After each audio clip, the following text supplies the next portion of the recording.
Get behind me. Away from me! Master, no! You do not understand.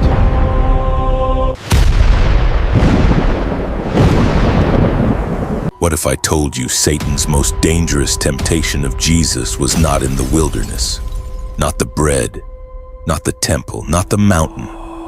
Because after Jesus defeated every temptation, Satan left, only for a season. Then he returned with a new strategy, a new voice, a new disguise. And one day, Jesus looked directly at one of his closest disciples and said, "Get behind me, Satan." What happened between the wilderness and that shocking moment? The wilderness feels like closure. Jesus has not eaten for 40 days, the body is weak, but the spirit is unshaken. Satan appears directly, not hidden, not symbolic. Direct confrontation, 3 temptations, 3 responses, and then silence. Satan leaves, and most people assume the story is over, but Scripture quietly says something different. Not forever, not final defeat, only this: he left for a season. A season is not an ending. It is a pause, a gap between attacks, which already changes everything. Because it means Satan does not operate like most enemies. He does not quit when he loses. He does not retreat permanently when he is resisted. He withdraws. He watches. He studies outcomes. He observes patterns. He waits for timing. And most importantly, he adapts. This is where many misunderstand spiritual warfare. They assume temptation is repetitive, same strategy, same approach, same pressure. But Scripture reveals a more disturbing pattern. When direct temptation fails, the approach changes. When isolation does not break a person, influence is used. When pressure does not work, relationships become the entry point. Because a persistent enemy does not depend on one method, he depends on opportunity. That is why Scripture warns that he is not always obvious, not always loud, not always direct, sometimes subtle, sometimes disguised, sometimes working through something that looks completely normal. And this is why the wilderness is not the end of the story. It is only the first phase, because after direct confrontation fails, the strategy shifts into something far more dangerous. But the question remains, where does that shift appear? And how does it enter the life of Jesus? Because years after the wilderness, in the middle of Jesus' own ministry, a moment happens that no one expects. And Jesus says something that changes everything. "Get behind me, Satan." But not in the wilderness, not in temptation, not in fasting. So what just happened? And how did Satan return without appearing again? The wilderness didn't end the story. It only changed the battlefield. Because Jesus is no longer alone in the desert. He is now surrounded by people, followers, friends, disciples. And that is exactly where the next moment happens. But before we get there, you need to understand what is about to unfold, because the enemy Jesus defeated in the wilderness does not always return the same way twice. Jesus begins his public ministry. He teaches, he heals, he gathers crowds, and slowly, he begins to speak about something that shifts the entire atmosphere. Not miracles, not success, but suffering, rejection, death, and the cross. The same Jesus who resisted temptation in the wilderness now begins revealing a destiny that shocks even his closest followers, because they expected a kingdom of power. But he keeps speaking about sacrifice. The closer Jesus gets to his purpose, the more resistance begins to appear. Not from Rome, not from enemies, but from misunderstanding, from fear, from people who love him, but cannot accept what he is saying, because the idea of the Messiah suffering does not make sense to them. So when Jesus speaks about the cross, something inside his circle begins to react, strongly, emotionally, almost instinctively, and that reaction will open a door most people never notice. One of Jesus' closest disciples pulls him aside, away from the crowd, away from the noise, away from public ears, and begins to speak urgently, firmly, emotionally. The message is simple. This cannot happen to you. You cannot go to the cross. In other words, no suffering, no rejection, no cross.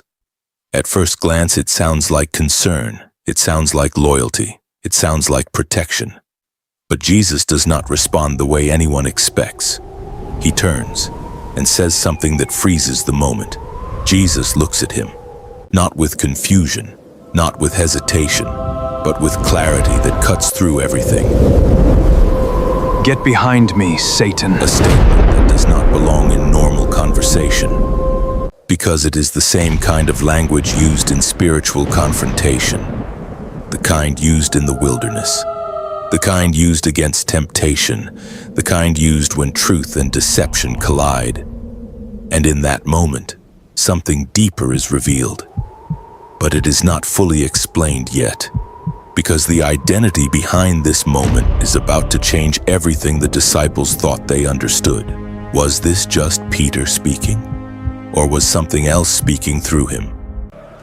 Because the same voice Jesus resisted in the wilderness is now appearing in the middle of his closest relationships. But the question is still unanswered. How did it get here? What just happened was not random. It wasn't emotional misunderstanding. And it wasn't just Peter speaking out of fear. Because Jesus' response wasn't ordinary either. He didn't simply correct Peter. He confronted something deeper, something invisible, something that had already appeared before more in the wilderness. And now, it is showing up again. When Jesus says, "Get behind me, Satan," he is not only rejecting Peter's statement, he is addressing the direction of influence. Because in Scripture, those words are not casual, they are confrontational. They are used when something is trying to pull him off course. In the wilderness, that voice came directly. Now it is quieter, closer, more personal. And that is what makes it dangerous, because the enemy does not need distance anymore. He now has access. In the wilderness, the temptation was obvious. If you are the Son of God, turn these stones into bread. Heaven forbid it, Lord. This shall never happen to you. Clear pressure, easy to identify. But now something different is happening. There is no desert, no hunger, no isolation, just conversation, concern, emotion, even loyalty. And yet the direction is the same. Avoid suffering, avoid the cross, avoid the path God has set. This is what makes it more subtle than the wilderness. Because it does not look like temptation anymore, it looks like protection. This is what makes this moment so unsettling. Jesus is not only confronting Peter, he is exposing a pattern. That temptation does not always return loudly. Sometimes it returns quietly. Sometimes it hides inside emotion. Sometimes it sounds like wisdom. Sometimes it sounds like protection. And sometimes it speaks through someone you trust. So the question is no longer whether Satan left after the wilderness. The question is, how many times does he return in forms people don't recognize? Because this is only the first time the pattern becomes visible, and it will not be the last. What makes this story so dangerous is not what Satan did. It is how few people recognize it, because many Christians think if they resist one temptation, the battle is over. If they pray enough, the battle is over. If they fast enough, the battle is over. If they overcome one attack, the enemy will simply give up. But that is not what happened to Jesus. Jesus defeated Satan in the wilderness, completely, decisively. Yet Satan came back, not with bread, not with a mountain, not with a temple, but with a different strategy, a different approach, a different voice. And that should open our eyes, because Satan rarely repeats the same temptation forever. He studies, he adapts, he waits. He looks for another door, another opportunity, another angle. Sometimes the attack comes through fear, sometimes through discouragement, sometimes through compromise, sometimes through distraction, sometimes through comfort, sometimes through the advice of people who genuinely care about you. is why spiritual maturity is not simply recognizing evil. It is recognizing when something sounds good, but pulls you away from God's purpose. Peter loved Jesus. Yet in that moment, his words were pointing in the same direction Satan had already tried to push Jesus. Away from the cross, away from suffering, away from God's plan. And that is the real warning. Not every dangerous voice sounds dangerous. Not every wrong direction looks wrong. Not every temptation arrives wearing the face of an enemy. Sometimes it arrives wearing the face of concern, the face of logic, the face of comfort, the face of protection. Which means the question is no longer, did Satan return? The real question is, how many times has he returned in our own lives, using strategies we never recognized? How many opportunities did we call wisdom when they were actually distractions? How many compromises did we call harmless? How many delays did we call caution? How many wrong voices did we follow because they sounded reasonable? That is why Jesus recognized the strategy immediately, because he was not just listening to words, he was discerning direction. And maybe that is the lesson we need most today.